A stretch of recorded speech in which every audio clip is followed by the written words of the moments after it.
Meus queridos, eu disse agora há pouco, e quem me convive comigo sabe da paixão desde criança que eu tenho pela palavra de Deus.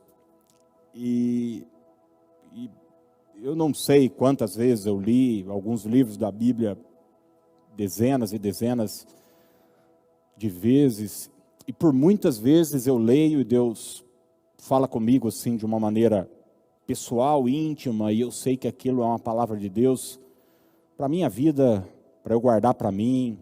Às vezes promessas acerca da minha casa, e eu compartilho com a minha esposa, enfim. Mas muitas vezes, aliás, a maioria esmagadora das mensagens que eu trago aqui, elas surgem de um tempo devocional que eu tive, lendo a Bíblia em casa, estudando, enfim. E tem alguns meses que eu estava relendo o livro de Jonas. O livro de Jonas é um livro bem pequeno, tem apenas 4 capítulos. E uma frase, na verdade é uma pergunta de Jonas, pulou da Bíblia para o meu coração. E eu tenho um bloco de notas no meu celular, tenho lido muito a Bíblia no tablet agora, né? Eu jamais imaginei que eu faria isso, que eu me acostumaria, mas me acostumei, isso facilitou bastante as coisas para mim, tem inúmeras versões. E eu de pronto já copiei aquela frase, joguei no meu bloco de notas, e vira e mexe eu olhava aquela palavra, olhava aquela mensagem, olhava aquele versículo, e esperava, aguardava um momento para poder ministrar. Eu sabia que esse momento chegaria. E hoje é o dia de eu compartilhar essa palavra com você. Uma palavra muito, muito, muito, muito simples. Aliás, eu estou convencido, eu conversava essa semana retrasada com o pastor Ricardo sobre isso. Hoje eu falava com um amigo pastor aqui da região. O segredo está na simplicidade. Jesus era um pregador simples, né?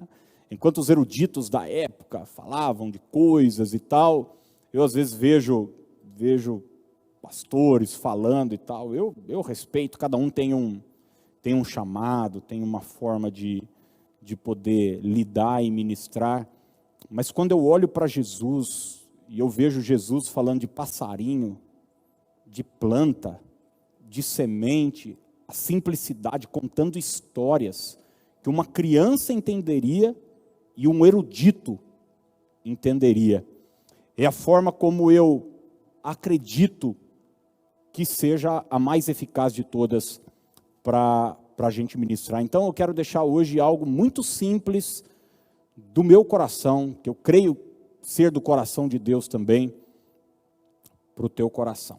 Eu quero falar hoje com você sobre algo que pode acabar com a sua vida, destruir você. E logo quando a gente ouve uma frase como essa, a gente pensa, poxa, acho que hoje o pastor vai falar sobre adultério, sobre drogas, sobre álcool, sobre prostituição, sobre algo muito grave e tal, e todas essas coisas citadas são, de fato, extremamente graves, mas não. Hoje eu quero falar sobre uma armadilha chamada ressentimento. Uma armadilha chamada ressentimento. É curioso como nós, os cristãos, às vezes nos sentimos liberados para praticar certo tipo de coisa, né? A gente condena quem tem alguns vícios que nós entendemos como nocivos, prejudiciais, e de fato nenhum vício é benéfico, ainda mais esses aqui que eu acabei de citar. Mas muitas vezes nós nos sentimos livres para ter sentimentos ruins.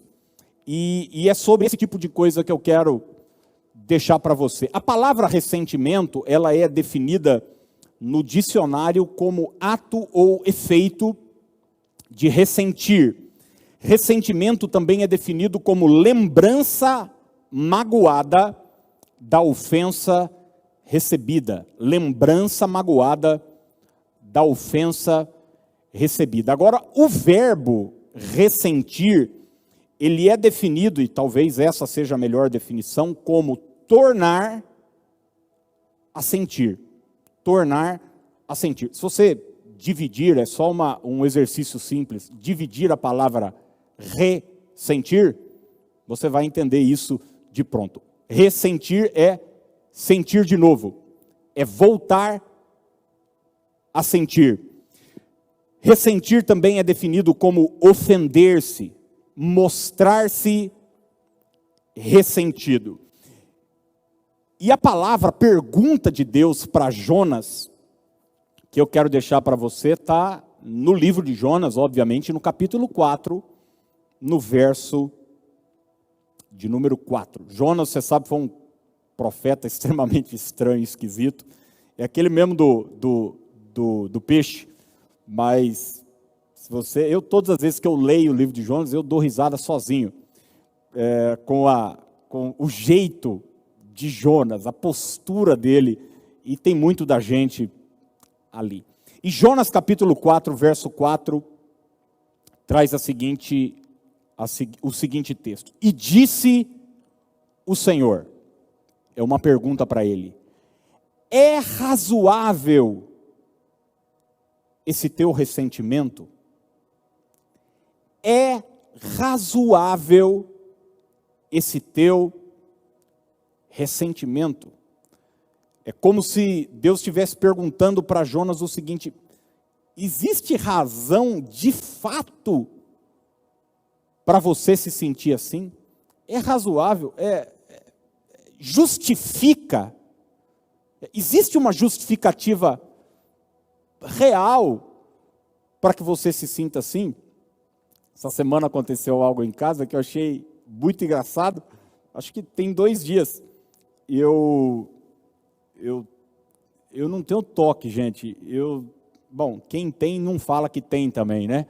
Fala que é só organizado. Para alguns diriam que eu tenho transtorno e preciso ser internado com urgência e tomar medicação. Outros diriam que eu sou só sistemático e outros diriam que eu sou organizado. Enfim, eu não vou falar o que eu tenho, mas eu deixo a coisa num lugar e acabou, e eu espero que ela esteja ali, sempre. Eu deixo minha chave sempre no mesmo lugar. Nunca vai ter perereco na hora de eu sair de casa, porque minha chave sempre está no mesmo lugar, minha carteira sempre está no mesmo lugar, minhas coisas sempre estão no mesmo lugar. E esses dias, eu tenho um creme que eu passo, eu vira e mexe, são umas berebas no meu rosto e tal. Tem um creme lá que eu preciso passar. E eu tenho um filho que é berebento igual eu, então de vez em quando ele divide o creme comigo. E esses dias ele apareceu lá no quarto e pegou o creme, a Dani passou nele e tal.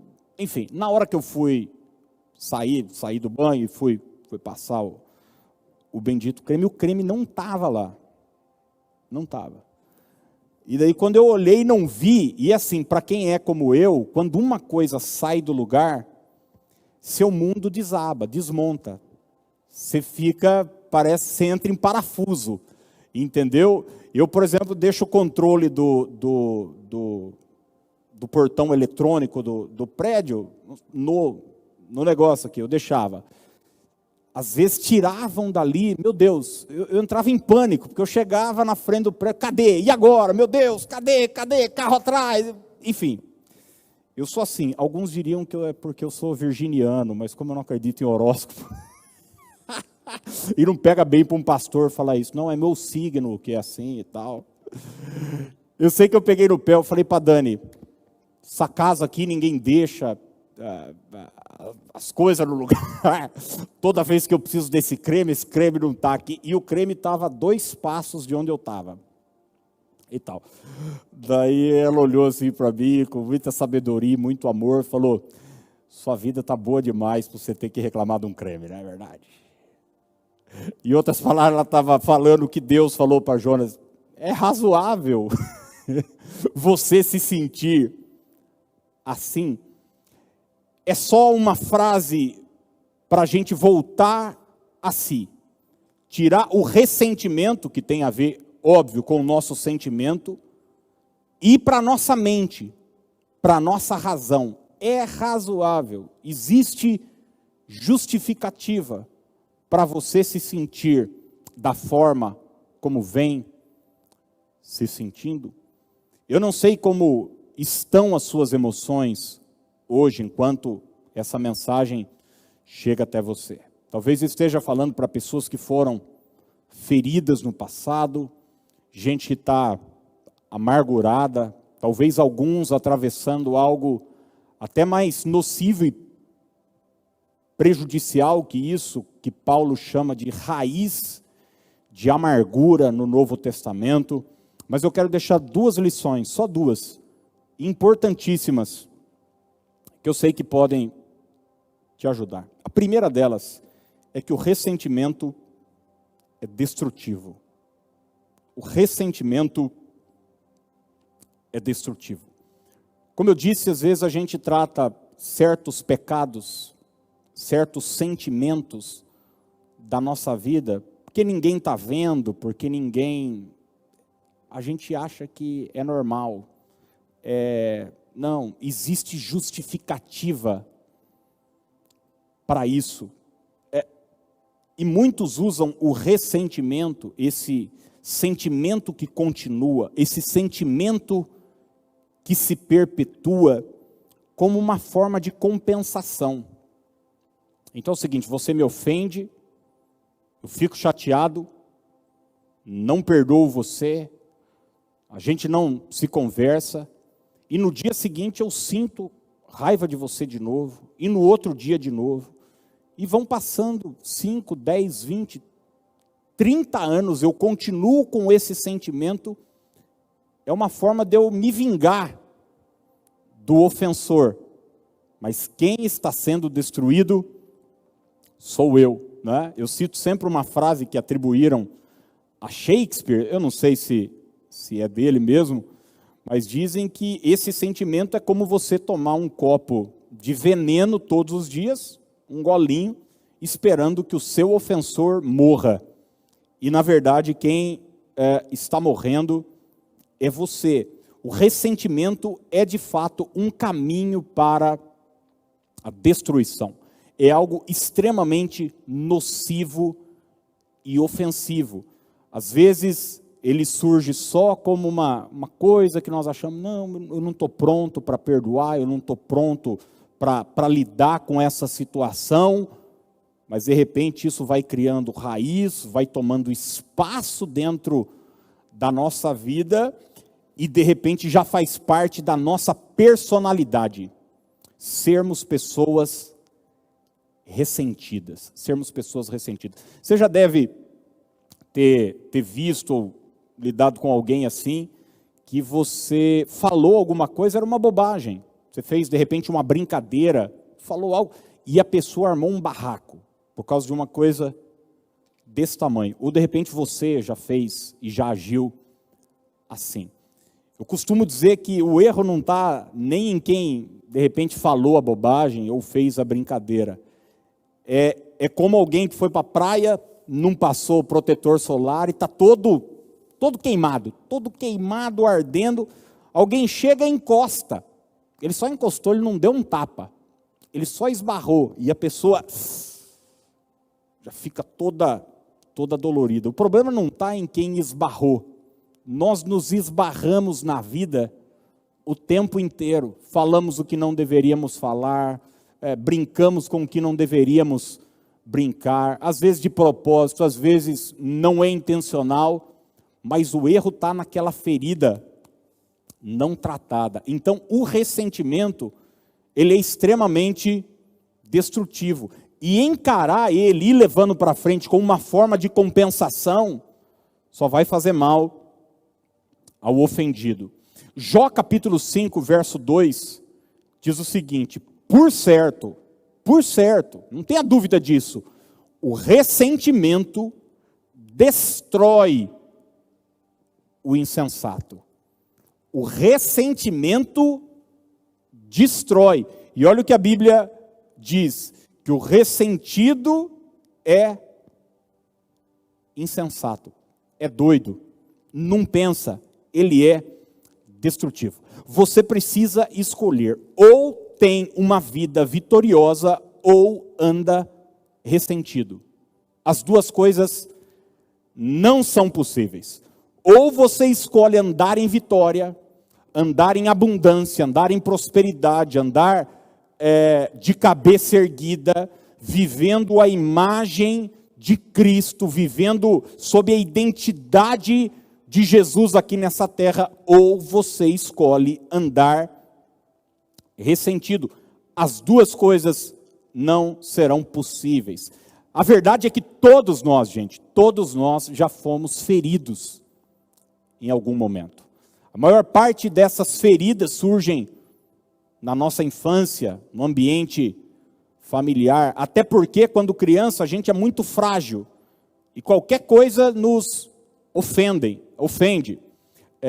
Você já deve ter tido a experiência de perceber que depois que você se torna adulto, parece que as coisas diminuíram de tamanho, não é? Você vai, por exemplo, você morou numa casa quando você era criança, e aquela casa parecia gigante, e depois você voltou naquela casa. Eu me lembro de ter voltado no Play Center, depois de mais velho, parecia que os brinquedos tinham diminuído, né? A roda gigante parece que era maior, a montanha-russa parece que era maior, nada diminuiu de tamanho, foi eu que cresci. Mas quando nós somos crianças, quando a gente é pequeno, tudo na vida tem proporções gigantescas, inclusive as ofensas. Então, a gente acha que um é mais especial do que o outro dentro de casa, a palavra que o pai me disse ou que não me disse quando eu era criança, isso vai criando raiz de amargura. Enfim, todos nós em algum momento da vida já fomos feridos, ou por um marido, ou pela esposa, ou pelos nossos pais, avós, um tio, um vizinho. Às vezes são abusos de palavras, às vezes são abusos de fato físicos mesmos. Sentir a dor é inevitável. Continuar sentindo é uma opção. Guarde isso. Sentir a dor é inevitável. Eu não estou dizendo aqui que não doeu, não estou dizendo aqui que não foi difícil. Sentir a dor é inevitável. Todos nós sentimos. Agora, continuar sentindo, continuar ressentindo, sentindo de novo, essa dor é uma opção. Ressentir é isso, gente. É guardar a dor para o dia seguinte. Eu fui ferido, não tratei a ferida, e eu jogo ela para o dia seguinte. Eu sei que a gente tem uma série de discursos já pronto. Uma delas, que as pessoas falam constantemente, é o seguinte: eu preciso de tempo. O tempo é o melhor remédio. Mas eu quero dizer para você que, para a ofensa, o tempo é o pior veneno. O pior veneno. Existem coisas na nossa vida que a gente precisa dar tempo. Mas para a ofensa, para a dor, para a ferida, para essa armadilha satânica que todos nós atravessamos na nossa vida, o tempo é a pior coisa. Dê tempo para um câncer, dê tempo para um tumor, não precisa ir longe não, dê tempo para uma cárie, dê tempo para uma coisa, é pequena, não é nada, resolve na hora, 5 minutos ali, toma um remedinho, não, vamos lá, vamos fazer uma cirurgia, uma intervenção é algo simples. Dê tempo para essa ferida, dê tempo, necrosa, dá problema, e daqui a pouco aquilo pode levar, e eu já vi muitas pessoas morrerem espiritualmente. Eu conheço dezenas e dezenas de irmãos que ficaram pelo meio do caminho na sua jornada. Hoje estão mortos espiritualmente, estão longe da igreja, longe do pastoreio, longe do ministério, e você vai olhar o histórico, foram feridos. Mas não é que foram feridos, e eu também fui ferido. Se eu contasse algumas coisas aqui para você, você talvez ia desviar também. Todos nós já fomos feridos, gente. Todos nós já fomos ofendidos da vida. E alguns estão mortos espiritualmente, outros emocionalmente, outros começam a definhar, inclusive a própria saúde, porque resolveram deixar a dor para o dia seguinte, para resolver depois, e essa dor começou a destruir. Tem um texto de Paulo, que quando ele escreve aos Efésios, no capítulo 4, verso 26, Paulo diz o seguinte: irai-vos e não pequeis, não se ponha o sol sobre a vossa ira. Olha só, guarde esse versículo, marque aí, irai-vos e não pequeis. Paulo está dizendo o seguinte: você tem licença para se irar, para ficar bravo, para ficar chateado.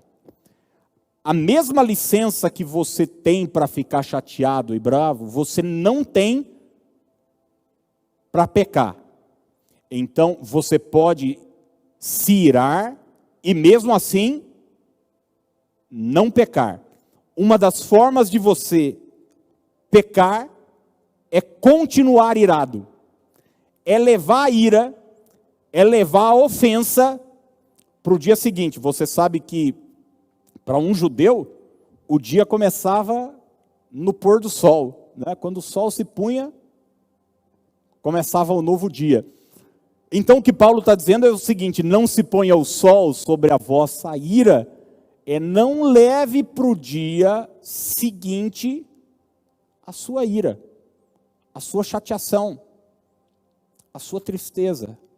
Se eu pudesse dar um remédio, um remédio não, se eu pudesse dar uma dica só, para que você tenha um casamento abençoado, feliz, eu louvo a Deus por eu ter um casamento abençoado e feliz, é que jamais eu e minha esposa levamos qualquer tipo de ofensa para o dia seguinte. Mas nunca deixamos maturar uma palavra que não foi bem colocada.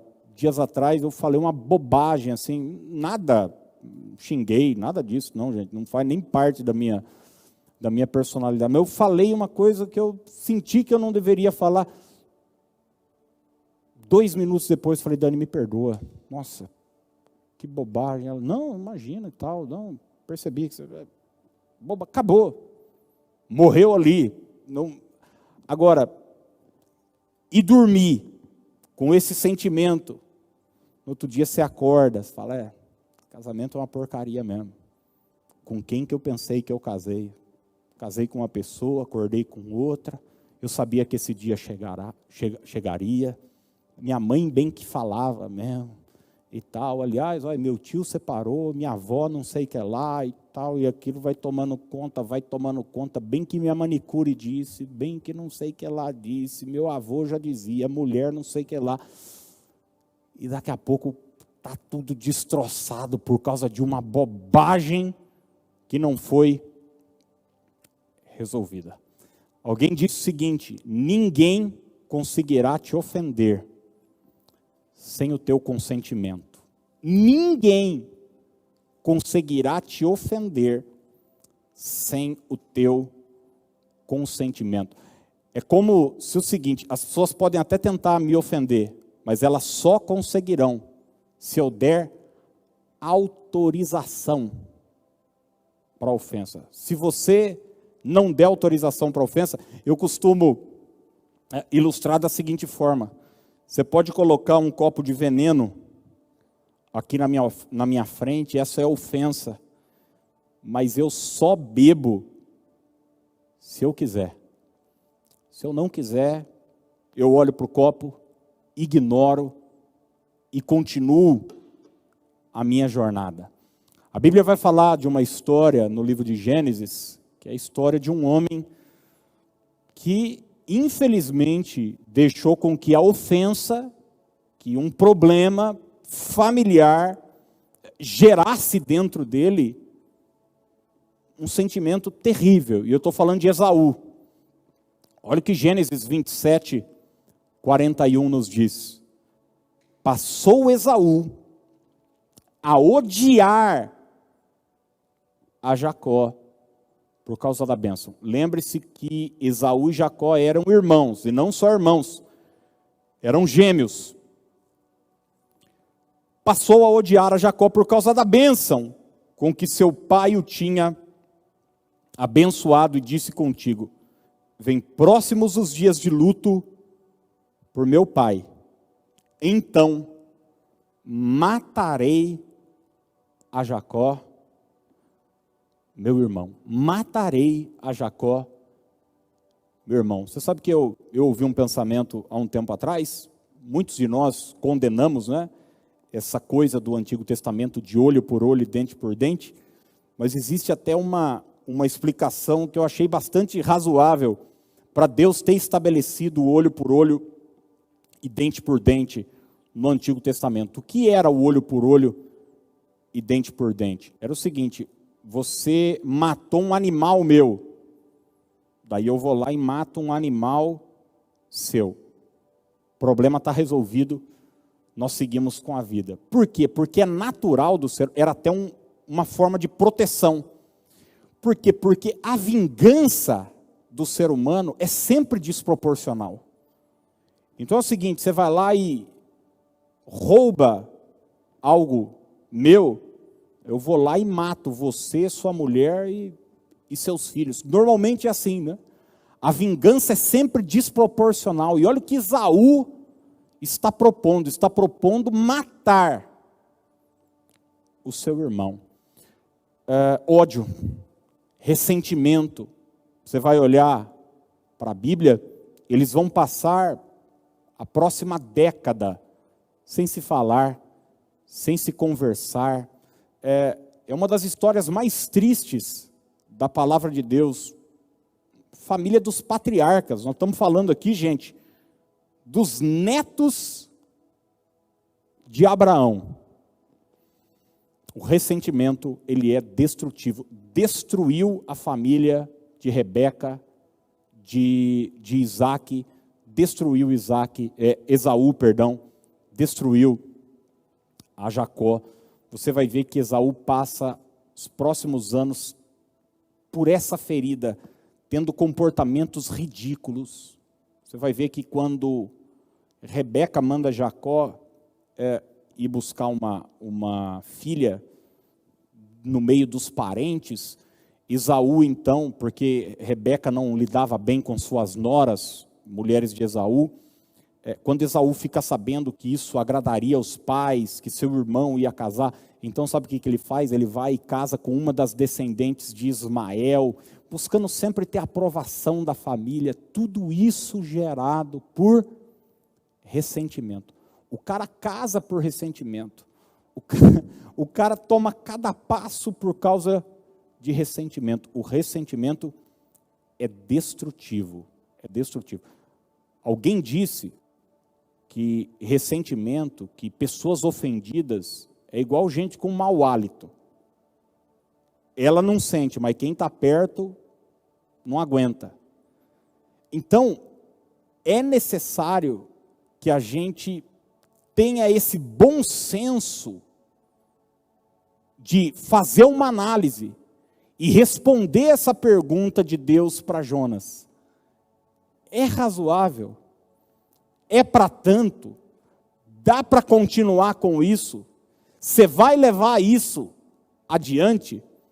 Eu já vi mulheres que foram ofendidas ou magoadas, sentiram por seus pais, e levaram isso para o casamento, e levaram isso para a relação com os filhos, e levaram isso para o seu trabalho. Isso aconteceu com homens, isso acontece o tempo todo, e a vida é só destruição.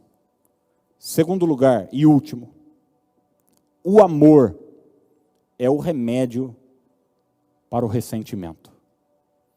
O amor é o remédio para o ressentimento. Talvez alguém disse para você que um final de semana de cura interior poderia resolver o seu problema. Gente, eu conheço pessoas ressentidas que já fizeram sessões de cura interior, já foram para acampamento de não sei o que, para retiro de não sei o que lá, para pastor especialista em mapeamento familiar e não sei o que, e continuam ressentidas. Continuam, não resolveu. Não resolveu. É um encontro atrás do outro e o ódio continua. Talvez já disseram para você que uma regressão seria a solução. Eu já vi gente tentando resolver seus perrengues emocionais com a regressão. Não, agora, tal, você está voltando, você é uma criança, não sei o que lá, agora você é um neném na barriga. A chave é o amor. A chave é entender essa palavra chamada amor. É receber o amor de Deus. Desfrutar desse amor de Deus que nós acabamos de cantar aqui com o Tiago e com a Ariane. E poder liberar para o próximo também esse amor.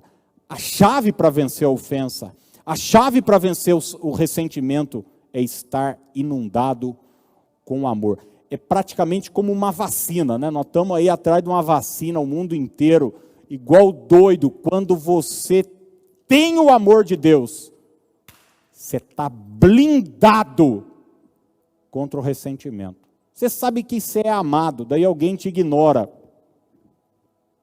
Você segue sua vida. Você sabe que você é amado por Deus, alguém te critica. Você segue com a sua vida. Nada te afeta. Nada, é como se você tivesse um escudo. Já viu couro de rinoceronte?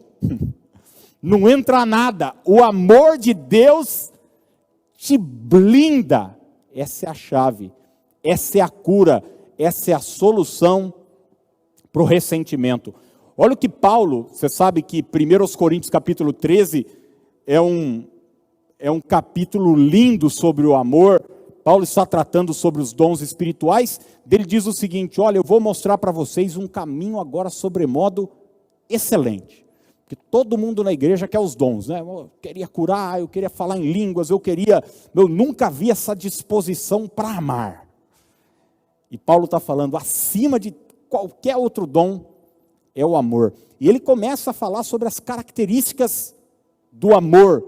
E no verso 5, Paulo diz o seguinte: não se conduz inconvenientemente, não procura os seus interesses, não se exaspera. Guarde essa última frase de 1 Coríntios 13, 5. Não se ressente do mal. Não se ressente do mal. O mal veio, mas ele não fica. A ofensa veio, mas ela não tem espaço, porque eu estou blindado pelo amor de Deus. Gente, Jesus foi a pessoa mais ofendida da história. Ofendida no sentido de ser desprezado, de ser humilhado. Você vai ler Isaías 53, você vai ver lá, homem de dores, que sabe o que é padecer. As pessoas não davam crédito para Jesus. Os religiosos, as pessoas desprezavam Jesus. Mas ele era blindado. Nada entrava. Olha o que 1 de Pedro 4,8 diz. Acima de tudo, porém, acima de tudo, antes de qualquer coisa, tende amor intenso uns para com os outros, porque o amor cobre multidão de pecados. O amor cobre, o amor está por cima de tudo, de uma multidão de pecados.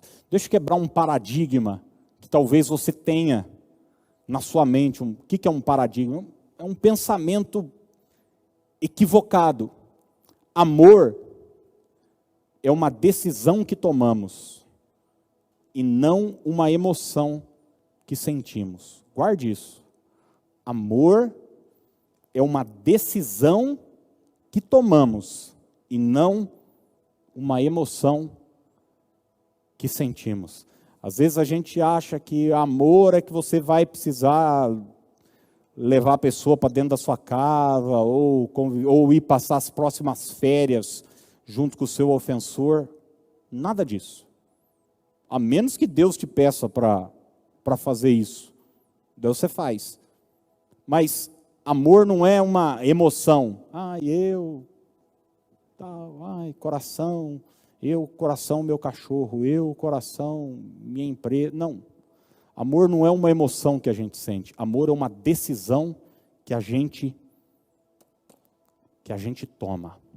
Amor é uma decisão que a gente toma. Você vai ver isso muito claro na vida de Jesus, nas atitudes de Jesus. Quando ele está na cruz, recebendo toda a ofensa da história da humanidade, os soldados romanos estão passando ali embaixo e dizendo: se você é filho de Deus, você não salvou os outros, salva-te a ti mesmo. Lucas 23, 24 diz o seguinte: contudo Jesus dizia: Pai, perdoa-lhes, porque não sabem o que fazem. Perdoa-lhes, perdoa-lhes. Eu não vou abraçar esse sentimento, eu não vou me agarrar a essas palavras. O primeiro mártir da história da igreja primitiva foi um diácono chamado Estevão, e ele, depois de uma pregação, foi apedrejado, e a Bíblia diz o seguinte em Atos capítulo 7, no momento do seu apedrejamento, Atos 7,60, então, ajoelhando-se, clamou em alta voz: Senhor, não lhes imputes este pecado. Com estas palavras, adormeceu. Com estas palavras, adormeceu. Estevão passou para a eternidade sem nenhum tipo de ofensa no coração, sem nenhuma mágoa no coração. Pelo contrário, ele perdoou os seus ofensores. Irmãos, não tem nada mais maravilhoso no mundo do que não precisar trocar de calçada. Sabe o que é isso, não? Tem nada mais maravilhoso no mundo do que não precisar deixar de ir num lugar porque fulano vai estar, porque Beltrano vai estar. Conheço pessoas que para ir num ambiente, numa festa, num lugar, elas precisam saber quem vai estar lá antes. Tamanha quantidade de ofensas que foram sido absorvidas durante a trajetória. O amor é a chave. O amor é a chave. Quem abraçou o amor de Deus, quem foi inundado pelo amor de Deus, no seu coração não existe mais espaço. Eu não estou falando quem frequenta uma igreja, viu, gente? Isso para mim está mais do que resolvido na minha cabeça. Uma coisa é frequentar uma igreja, outra coisa é ser discípulo de Jesus. Quem anda com Jesus, quem sabe de fato o que é amor, quem é amado, quem foi afetado por esse amor, no seu coração não existe espaço para o ressentimento. Não existe espaço para o ressentimento. Foi o próprio Jesus, e eu concluo agora, que ensinou seus discípulos a jamais levar a ofensa para frente. E quando Jesus estava chamando os discípulos para ir pregar, e eles iam entrar nas cidades e tal, e ele já deixou claro para os discípulos o seguinte: pode ser que em alguns lugares vocês não sejam bem recebidos. E todos nós, gente, gostamos do quê? De ser bem recebido. Mas olha o que Jesus diz em Mateus 10, 12 em diante. Ao entrarem na casa, saúdem-na. Se a casa for digna, que a paz de vocês repouse sobre ela. Se não for, que a paz retorne para vocês. Se alguém não os receber, nem ouvir as suas palavras, sacudam a poeira dos pés quando saírem daquela casa ou cidade. Sacode a poeira. Sacode a poeira. A palavra que eu quero deixar para você hoje é: sacode a poeira dessa ofensa.